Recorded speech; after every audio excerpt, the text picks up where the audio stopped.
Hi, friends. Welcome to Encouraged and Equipped.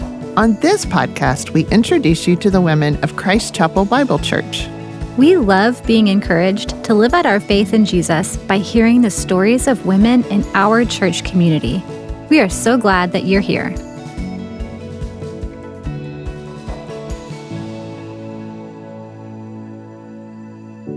Welcome back to another episode of Encouraged and Equipped. It's Brooke here, and I have Camille, who just did a conversation with our friend Emily Lewis.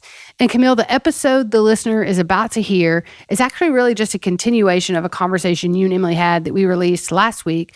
So can you recap that really quickly for us and kind of explain how today's episode links to that? Absolutely. Emily is fantastic, and she came to talk with us about something called impact unawareness. And essentially what that is it's our behaviors and attitudes and actions that have an impact on other people, even when we sometimes don't realize it. So we talked about what that looks like and how we can find ourselves on either side of those circumstances, but also knowing that those opportunities are a gift to us to be able to walk in relationship with other people. So that's the idea of impact unawareness.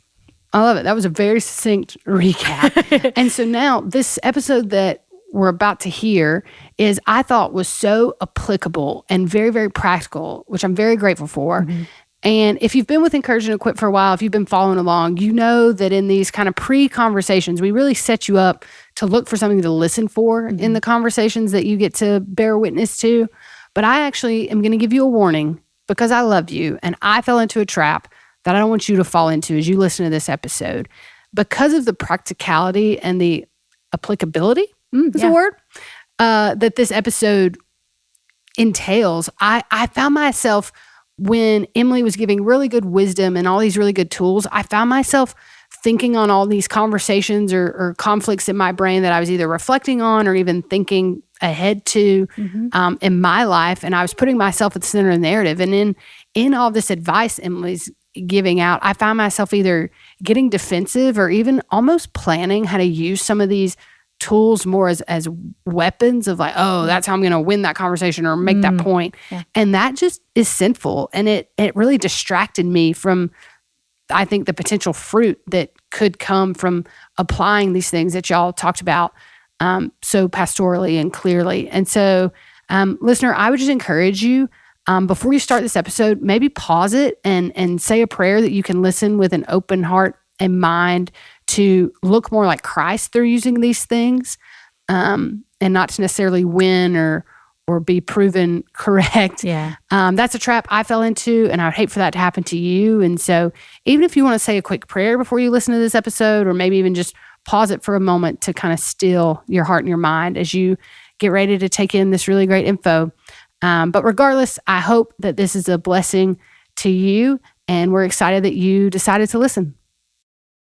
Okay, so we feel a little confident about impact unawareness. Let's touch briefly on interpersonal effectiveness. I feel very like businesswoman when I say these terms. Yes. And I'm not, but I really like this term. So what is it? What is interpersonal effectiveness? Okay, yeah. So interpersonal effectiveness, first off, I did not coin that. Okay. That comes from a counseling modality. Mm-hmm. So it's the dialectical behavior therapy. It utilizes some different approaches, and one of them is working on interpersonal effectiveness, so increasing effectiveness in our interpersonal relationships. Okay. So, So the goal is to promote an acknowledgement of both parties' worth and identity, and to be flexible while acknowledging that something might be true for the other person that isn't necessarily feel as true for me. Okay. Let me think about that and wrap my brain around it for a minute. So let's think through a situation, okay? It might be true for me that I need to walk my dog. Sure. Right? Yes. And I know that the best route is right underneath your balcony because that is where the patch of grass is that my dog has claimed as his own. Yeah, and it happens. And he's not well trained on the leash. He's going to go there anyway. It's just part of our normal routine. For me, that is true. And for you, it might also be true that you need to water your plants at a certain time because you have night lilies. I'm making that up. That's not a thing. But like, you got to water your plants at that time. Yeah. You also can't have like a fully bottomed flower pot because then you've got root rot. And Absolutely. those things are both true. Correct. Yes. Is this the idea that we're able to look and see that the truth for you is that you have to water your plants and it has to come out? The truth for me is that I have to walk my dog and it's got to be right here because that's where the dog is going. Yes, exactly. Yeah. Okay. So that we both have needs, we both have different like preferences or any of those things. Yeah. And that we're trying to acknowledge they can both kind of like, how do they coexist? Yes. Yeah. We are not talking about the idea that there are multiple truths out there. Correct. So Very important. I wanted to disclaimer. make sure that we're acknowledging first and foremost that it is true that you are a person that I'm existing in relationship with. Right. And the truth of the matter is that I love you and care about you and I want to move forward in this relationship. That is mutual truth. And Exactly. that's the truest thing. Yeah. So we kind of think about it as healthy guardrails is how I like to picture it. Right. So it's not saying this is exactly how it must be done, but it's just saying, okay, when we think about interacting effectively, we are coming at things from very different perspectives usually because we're different people. So these are kind of like the lanes or like guardrails that kind of keep us in a general area to say like, how do we work to communicate and understand where each other's coming from in these different directions? Yeah, that's great. Okay, so I think you are the queen of helpful things. I do. And practical wisdom and communication. And you have come up with some acronyms for us. And listener, this is really cool. So we're going to talk about 3 acronyms: Dear Man, Give, and Fast. Can you give us a quick rundown on the acronyms before we get into the examples? Yes, definitely. Which again, just disclaimer, I did not come up with these. You Thank didn't? you for your graciousness. No. Oh my goodness. Okay. That is Dr. Marsha Linehan came up with those in nice. DVT. Okay, got it. So I'm just sharing the wisdom. Great. Okay. So Dear Man, I'm going to give kind of like, I'm going to break down what we're doing in each of them. And then because they're an acronym, I'll explain each of the letters after that. So with Dear Man, we're going to use it when we're wanting to communicate assertively, to ask for something, set a boundary, say no, or stand up for ourselves while maintaining relationships and self-respect. It's especially helpful where we want to be heard, get our needs met, or handle conflicts without aggression or passivity. Good. And then Give is when we want to, what we're going to use, an approach we use when we want to strengthen and maintain our relationships. Okay. And then Fast is the approach we're going to incorporate when we need to stand up for ourselves and protect our self-respect. Okay. So the D in Dear stands for describe. And then we've got express, assert, reinforce, stay mindful, appear confident, and negotiate. So Great. that's Dear Man. Dear Man. And then with Give, we have be gentle, act interested, validate, and have an easy manner. Oh, I So like that. We get a little liberal with the Sure. with the letters. And then Fast stands for be fair, no apologies or unnecessary ones, stick to your values, and be truthful. I love that. Yeah. Okay. We're going to go through an example of using these. Okay. We're going to start with Dear Man. Yes. And remember, this is when we are needing to ask for something, say no, or stand up for yourself effectively. So D, as you said, is describe. We're going to state the facts of the situation. We are going to, I'm going to give you an example. The example is we are at a common women in the Word table. Got it. And I, Camille, am planning the small group lunch. You, Emily, have to go to work at a certain time on Thursdays after Women in the Word. Okay. In this example, I know that you always have to go to your office and be there in time to work. And I have planned our lunch for a location that is like 30 minutes away from your office, and it's not right after Women in the Word. It's like slightly later, and it's also a restaurant that takes a long time. Ooh. Okay. So your chances of being able to come to the lunch are pretty slim. Yeah. But it is a great restaurant. Obviously. And people want to go there. Sure. So we're going to start with our D and describe the situation. So with this one, we're stating the facts of the situation. So when we think about facts, those are things that we're all going to agree on. Okay, so it's not something that's interpreted at all. Good. So when we're talking about describing the facts are that the lunch is at 12:30. I have an appointment at 1. It's 30 minutes away, and the restaurant is known to take a long time. Yes. So I would say, hey, Camille, all these things. Yep. Then I would bump to express. Great. Which is sharing my feelings about the situation, kind of incorporating those I statements. So this is the impact on me is essentially, this is kind of where we would put that in. Okay. So I would say something maybe like, Camille, I'd love to attend the small group lunch and feel a part of the group, but I can't at that time and the location that you selected because of my work responsibilities. So I do kind of feel left out and excluded because you chose a time and a place that would technically like disclude me from being able to participate. Super respectful. Super respectful. Yeah. Stating the facts, stating the feeling that's associated with it. That's great. Right.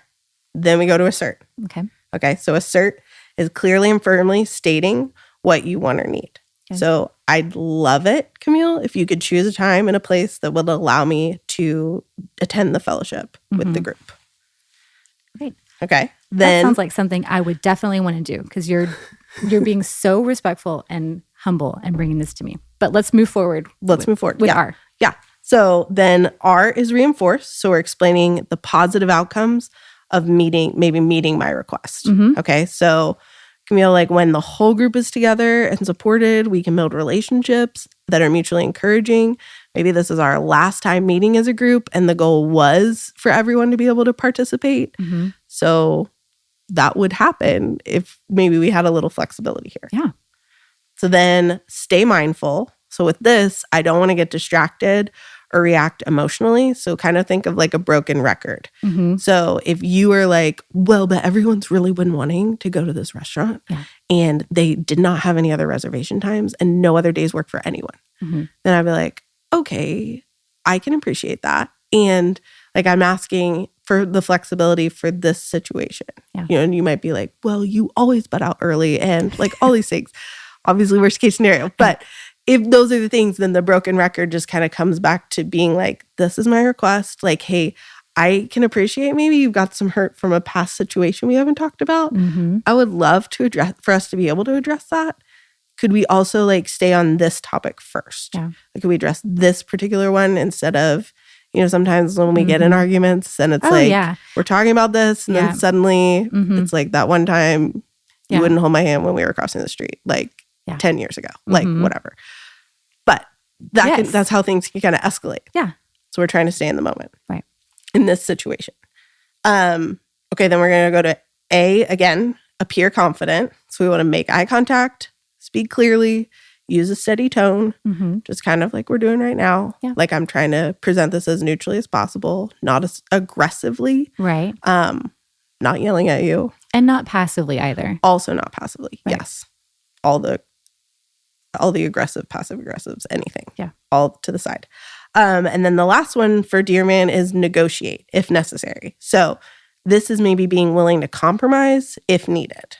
Okay. So this may look like for our situation, okay, if you're having a hard time finding a different restaurant, I know that everyone has expressed they wanted to go to this one. Do we think maybe like I could call some other restaurants, see if we could do that for this time? Do we think maybe also we could even get together as a group another time and go to this restaurant? But just for the purpose of like our small group lunch, like could we potentially pick something else? Yeah. So those kind of things, don't rigidly say like, we will not go to that restaurant and you will do what I'm asking. But it is kind of like, okay, is there a middle ground here that we can explore? Yeah. Okay. So then these are what we're saying. So the structure of what we say, give and fast are a little bit more how we're saying it. So they're just kind of under the surface that we also want to be mindful of in what the ways that we're communicating our words. Yes. Okay, so in being gentle, we want to be kind. We want to avoid attacking or threatening or judging, trying to stay calm. Yeah. Using that friendly tone. So even like an example could be like, I really appreciate you trying to be flexible with this for me. Mm-hmm. Right? Like, that's so gentle and so kind. Yeah. And so it's even like speaking that out. Like, I'm not demanding you're flexible. I'm kind of just saying, hey, thanks for being willing to be flexible. Yeah. Which honestly also Misty was talking about with Paul the other day. Yes. Yeah. Yep. When she was asking Philemon? Philemon. Yeah. Thank you. Yeah. She wasn't. Paul was. Paul was asking Philemon. Yeah. She wasn't asking him anything, but Paul definitely was. About Onesimus. Yes. Yeah. Yeah. Literally the exact same. Oh where my he's goodness. like, hey, I know that I can trust that you are going to be, responding in this way. Yes. He was kind of like gentle reminder. Yes. Of like, I could use authority exactly and tell you must do this, but I know that you love the gospel. Right. And I trust that you are going to make a wise choice. Exactly. Yeah. That's good. Look at us hitting all the markers. Okay. And then the I in give is act interested. So show you're listening with your body language. Our eye contact, nodding, don't interrupt or appear like distracted. I want to be focused. I want you to feel like I'm focused and invested in this. Yeah. Validate. So I'm acknowledging the other person's feelings, even if I don't agree. So I know, Camille, that like you love good restaurants. Same. And I recognize that your goal is also to like make this available for everyone because we've talked about it. Yeah. So this is important to you. And then E is that use an easy manner. So maybe be a little lighthearted when it's appropriate or humorous if appropriate. Again, it's kind of relaxed. Again, tone, gentle, keeping the conversation smooth. Okay, then fast.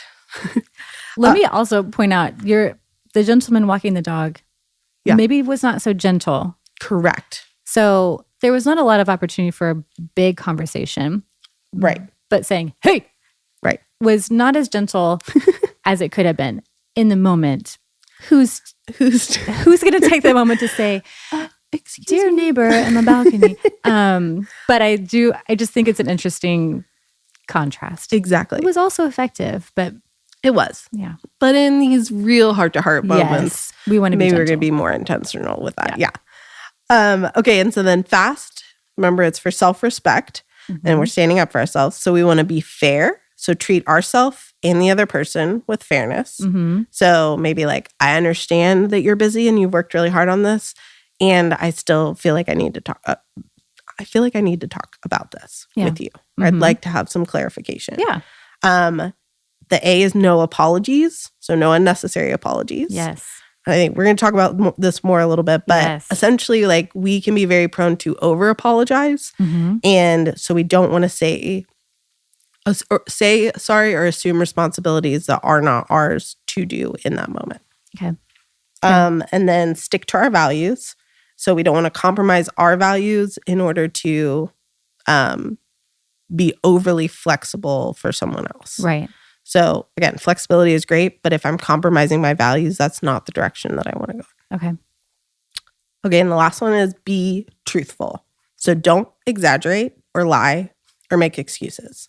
So if, like, for instance, if you were like, I forgot that you worked that way. Right.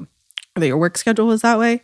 That wouldn't be truthful. That wouldn't be truthful. Yeah. Yeah. So, or it could have been. Oh, sure. So in this example, it's not truthful. It's not. Yeah. So just say like, I prioritized the group versus you in particular. Right. Yeah. Yeah. Okay. So that was the fast and furious lesson on Dear Man and Get Fast. I want to slow down a little bit and circle back to the idea of no unnecessary apologies, because I think that we, as a culture, this is so ingrained in us in our day-to-day communication, and I think it's worth looking into because I think there's some roots there that we can turn to and kind of pull up and maybe get rid of because they're necessary. Why do you think we rush to apologize when we don't actually need to apologize? I think that it is ingrained for a lot of us. We could have been raised in a dynamic where maybe blame was placed on us for the feelings or reactions of others. We could have just picked that up kind of like quote unquote naturally through our interactions with family members or other social environments. Even without them intentionally trying to communicate this. Assuming responsibility creates a temporary release in the pressure of the situation that we don't necessarily notice, that we can kind of quickly create a habit to do this all of the time or a lot of the time, regardless of our ownership in the situation. So there's actually like a literal brain chemistry there of like, if I personally struggle with feeling like my worth or my needs are not as important as someone else's. Which again, in moderation. Right. Like, we all have needs. We all are individuals. It's okay to have needs. And at the same time, like there can be, when we talk about that pressure that it releases, if I just automatically say sorry, like to you in this example of our Women in the Word group, if I'm just like, sorry about my schedule, like sorry this, those are things that I don't necessarily need to take ownership of. Right. If I'm asking, especially just for some flexibility, and I know that there's potentially room for that, then I don't have to assume the sorry responsibility, which then technically communicates to myself like I am the problem. Right. That's what the over apologizing or unnecessarily apologizing does. And so it literally does interact with, it kind of like interacts with our fight or flight response. And so then when I do say sorry, then it kind of like relieves that pressure like a pressure cooker a little bit. And so then it reinforces, like, if I say sorry, I get this pressure release, and then I continue to do it more and more frequently. And that just then continues to communicate to me like, I am the problem, versus like, hey, it's okay to have needs. It's okay to make requests. And ask for flexibility from other people. Absolutely. I think that's such a mind shift for us too. When we look at the fact that like, I might be apologizing for taking up space in the grocery store. Exactly. Like if your cart is coming toward me and I say, oh, sorry, and move out of the way, I know it seems like a very trivial thing. But ultimately, like, I'm not sorry that I exist. Like, I'm not sorry that I take up space because God made me and I actually have worth and value because of him. And so do you, as a matter of fact. And so both of us just existing in a grocery store is a good thing. Yes, exactly. And so that's a perfect example of when we would like over apologize, even just by using those words, oh, sorry, versus like, excuse me, or like, oh, pardon me. Like those things even just take a little less personalization in the equation. Like they remove it from the equation. Even just say, yeah, like if you're in somebody's way, you can for sure say, excuse me. You know, but it's that I'm sorry, like then just kind of thinking about it as like, I'm saying I'm the problem. I think it also kind of backfires a little bit in that if I'm the one that's making the request and the other person is really unwilling to look empathetically at my point of view, they're unwilling to look with humility upon the circumstance, and they're really unwilling to move forward in the relationship, my apologizing unnecessary creates a more opportunity for that person to then feel like, yes, you are sorry for existing. Like your opinions don't really matter. Like it feeds the idea that like, actually, I'm kind of God and I should make the rules about this. And I'm saying that knowing that more often than not, I'm the person that's demanding something and I need the humility. And I don't need that humility to come from somebody else apologizing unnecessarily to me. Exactly. Yes. Yeah. Sticking to your values is another one of those things that I don't think about. Like, I don't wake up in the morning and think, you know what I'd like to think about today? Sticking to my values. But I think it can kind of sneak up on us and go unnoticed if we don't take the time to actively look at it. Where do you see that sticking to your values come up most frequently for you? Well, I think I'm going to continue with the over apologizing because for me, that is something that is hard for me to remember to do. It's something that I find myself kind of very easily falling into. And so it is a value of mine to kind of just I do believe that like we're all created, like the Lord created us equal. We all have the same amount of value. It is all like fixed and set and high, and nothing that we do impacts our value or even like Yes. other people's perception of us does not impact our value. Greatly put. I love that. Yes. So for me, over apologizing is a value that I try to interact with. Not perfectly by any means. Yeah. But I find myself trying to kind of like ease the burden of responsibility for other people. So maybe sometimes because I want even the affirmation of like, no, you didn't do anything wrong. Yes. Right. So if I'm like, I'm so sorry, whatever. And they're like, why are you sorry? Like, you didn't do anything. They'll be like, okay, great. You just told me I'm perfect. Thank you. Yeah. Okay, good. We're clear. You're good. I'm good. We're all good. Yeah. So I have to check myself and recognize that it's kind of honestly like a spirit of shame that I'm letting influence my thoughts and my interactions with others that I'm in relationships with. So I have to challenge myself to sit with the tension and intentionally not apologize in a situation that I know I don't need to carry the weight of that responsibility, which then allows me to value myself and honestly then value the other person more also because I'm not looking to them to like fix my shame for me also and tell me that like I'm okay. Right. Man, that's a lot of thinking. It is. It is, but it's good. Like it really is good. And I think it really does get to the heart not only of who God created us to be, but it helps us to remember that like Christ donned flesh so that we could understand that like our time on this earth, our lives here are incredibly important. And the life of that person next to you is also incredibly important. And exactly. we want to honor him by looking through that lens. Exactly. Instead of our own lens. That's great. Overall, I think some of the things that we've come across in our relationships as believers is the idea that if this were a perfect world, we would always be fully content and satisfied and validated, and all of our needs would be perfectly met in the person of Christ. And that is true. It is. In a perfect world, we would fully understand that and live that out in all of our interactions, right? Exactly. Yeah. But all the little ways that we fall short or we place that unholy expectation on the other person to validate us constantly or to take away our shame or our guilt, they tend to brush up against one another in ways that cause that friction and hurt. Can you think of a time when you were able to walk through that impact unawareness with a fellow believer and come out more equipped in the end? Yeah. Yeah. So I think when I was thinking about this, I didn't have like one particular moment that came to mind, but it is like a dynamic that I have. And I'm going to circle back. Yeah. Shout out to Hannah again. Yes. But what I've noticed in like our interactions and the ways that we have grown and continue to grow in relationship with one another is that like Hannah is one of those people that can very graciously like call things out for me. Yeah. So what I've kind of alluded to before is that I feel like I'm like decently intuitive, like paying attention to other people's needs, like looking to be of service and apprehending those things. Right. And sometimes, obviously, I'm not going to do that perfectly well or even like remotely effectively. Right. And so something that came to mind was that sometimes when we're like hashing something out, Hannah will say like, hey, your tone was actually really hurtful just now.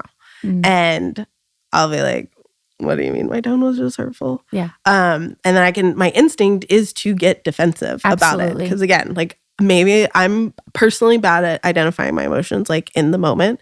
So what I'm realizing is like Hannah's identifying a tone. The tone is probably indicating something that is like under the surface for me. Yeah. And so it might be something that's like I'm frustrated and I didn't realize it. I might be exhausted from my workday. I might be embarrassed because like she called something out that I don't like actually feel comfortable. Gosh, that's my life. Oh man, right? Yes. Right? Yep.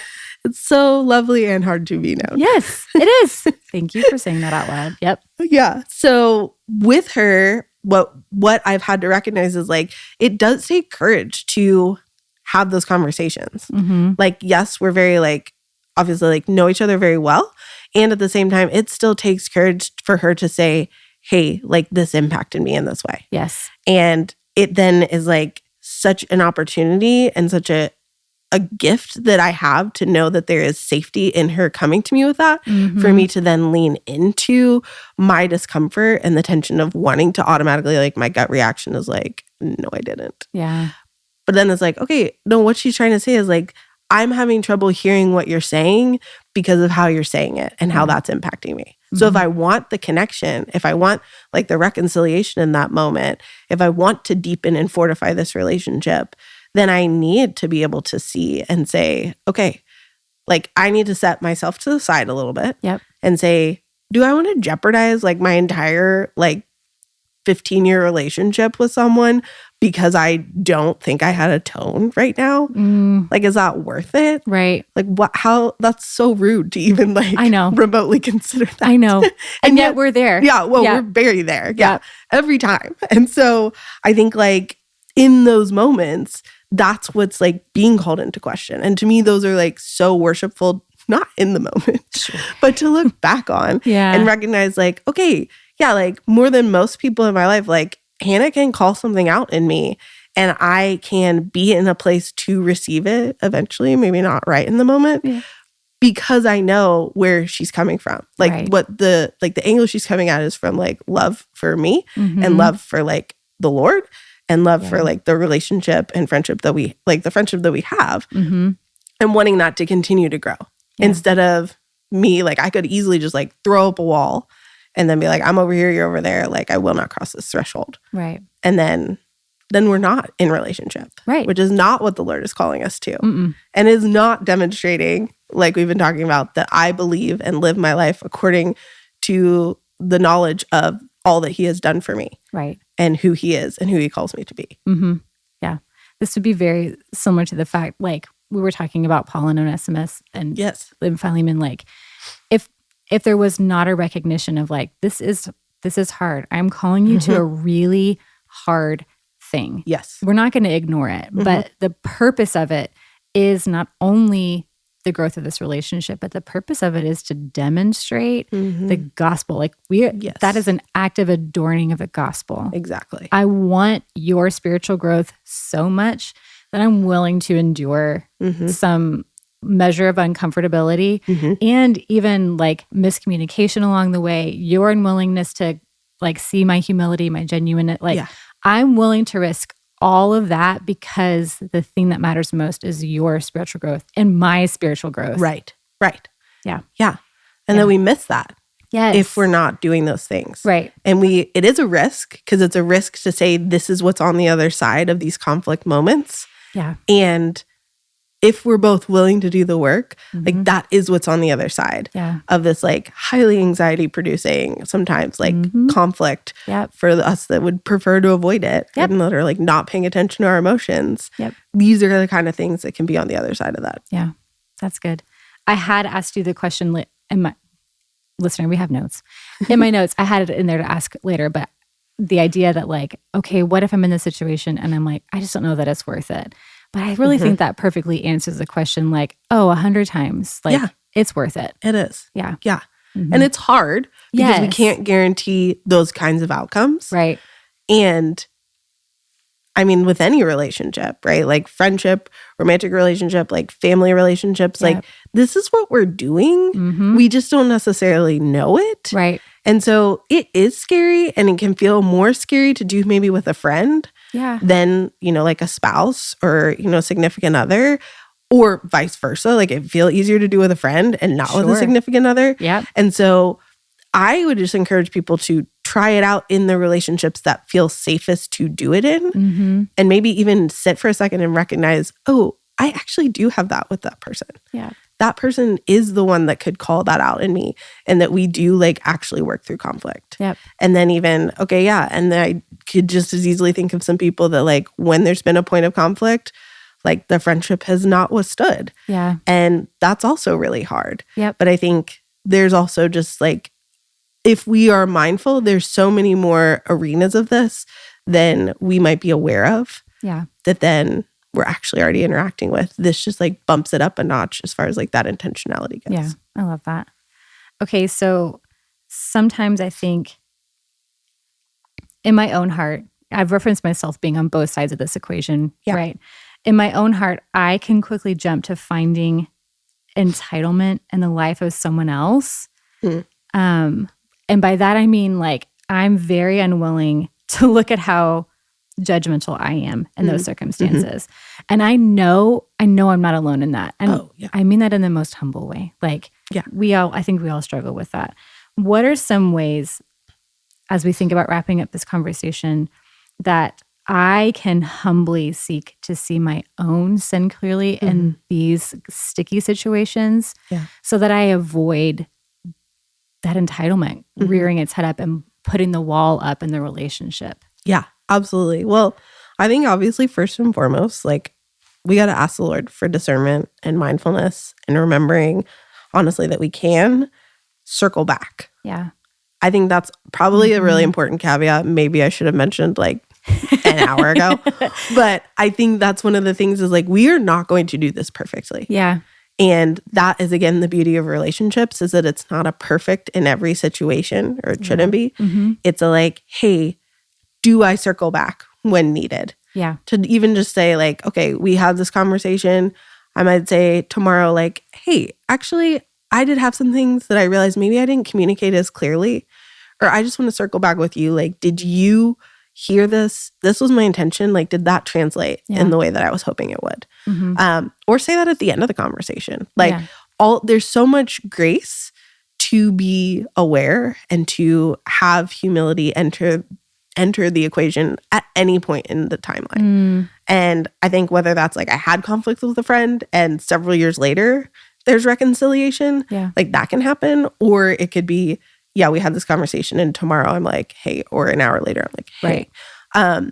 All of those kinds of things. I think that is where the humility comes into play, and that is where the Lord gives us discernment. I think we can very easily like create anxiety with that of always questioning, did I say enough? And so I think even with that, again, asking the Lord for the discernment to say, okay, is this a pressure thing that I'm just not feeling completely comfortable with because conflict is not natural for me? Right. And so that's kind of my method of over apologizing, but in a different kind of language. Yes. And so we can be like mindful of that. But I think it just is like, hey, it's trusting that if I have the conversation with you, I'm trying to take you at your word. And what you say is that feedback.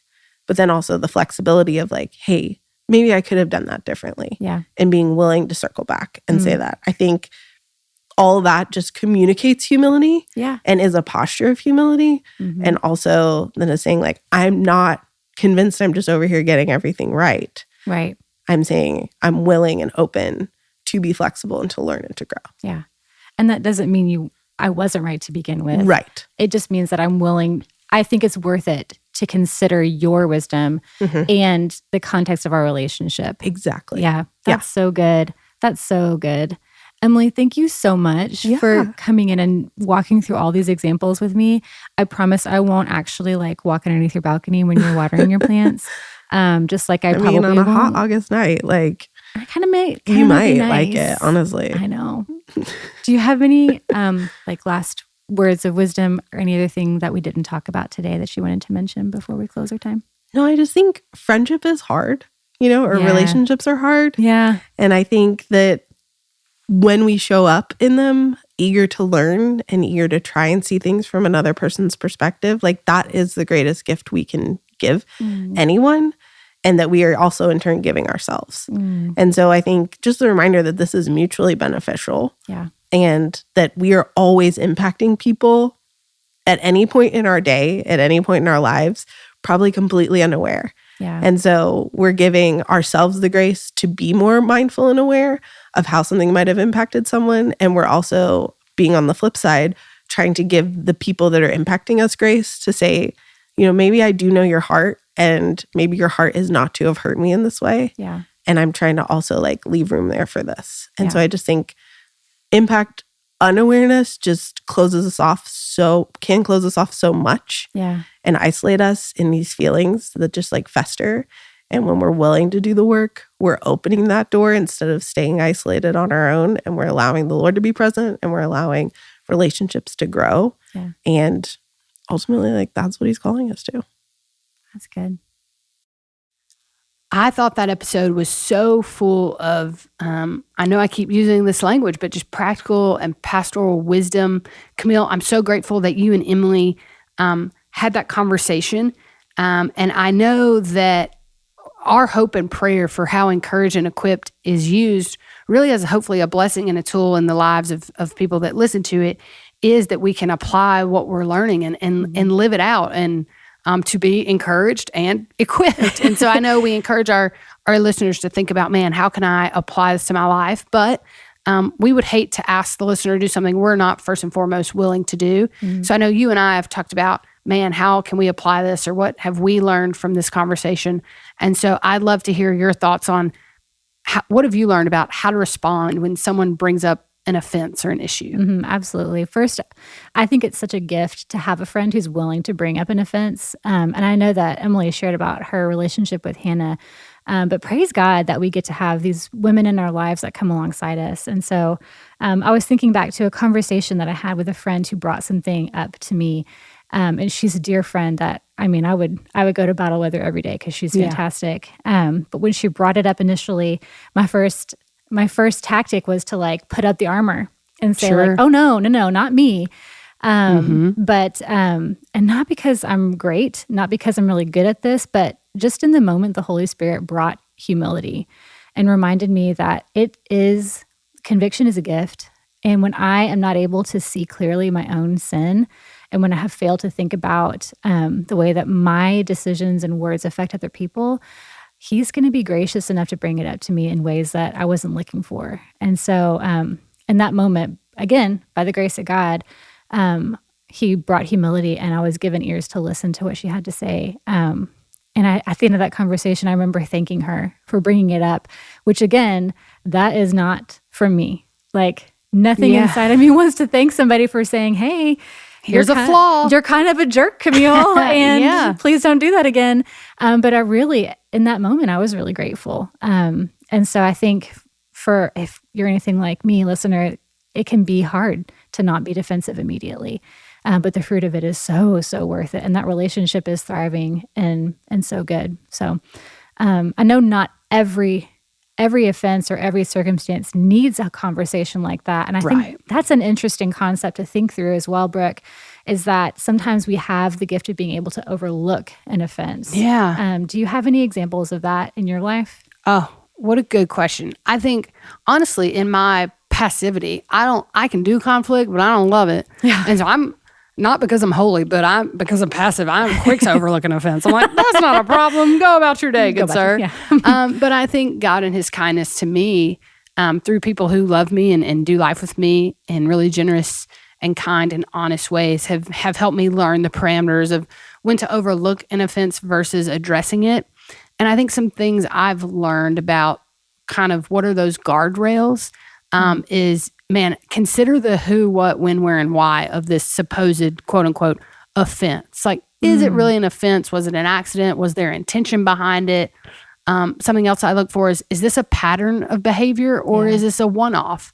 And, am I willing and able to extend grace? I think my ability to do that is in correlation to, am I abiding? And so I think my ability to overlook it, but I also think some things need to be addressed. And I think if it's become a pattern, if it costs you something that you can't get back or is sinful on part of the other person, I think you need to bring it up and not necessarily look over it, but address it. If it's costing that person life, especially if they identify as a believer and they're walking in sin and that sin is then affecting you, I think that's an offense you should lovingly and graciously bring to their attention. And don't base it on your preference of how they behave, but ask yourself, is this sinful? Is this harming this person? And is it causing, an adverse effect in our relationship? And like I said, I think my barometer is pretty generous because of my passivity, not because of my holiness. But I do think those are some helpful tools to start looking at, do I overlook it or do I address this offense? And knowing that grace can be found in both, but you also need to pray for wisdom and discernment of what would grace look like here, because to let someone continue on in sin is not grace. Right. And especially then if that offense is causing you to sin, you need to bring it up on account of your own sin, not just the sin of the person who offended you.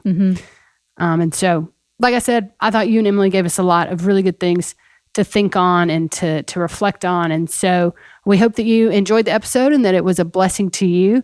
And we hope you join us next time on Encouraged and Equipped. Thanks for listening. For more episodes, be sure to follow Encouraged and Equipped.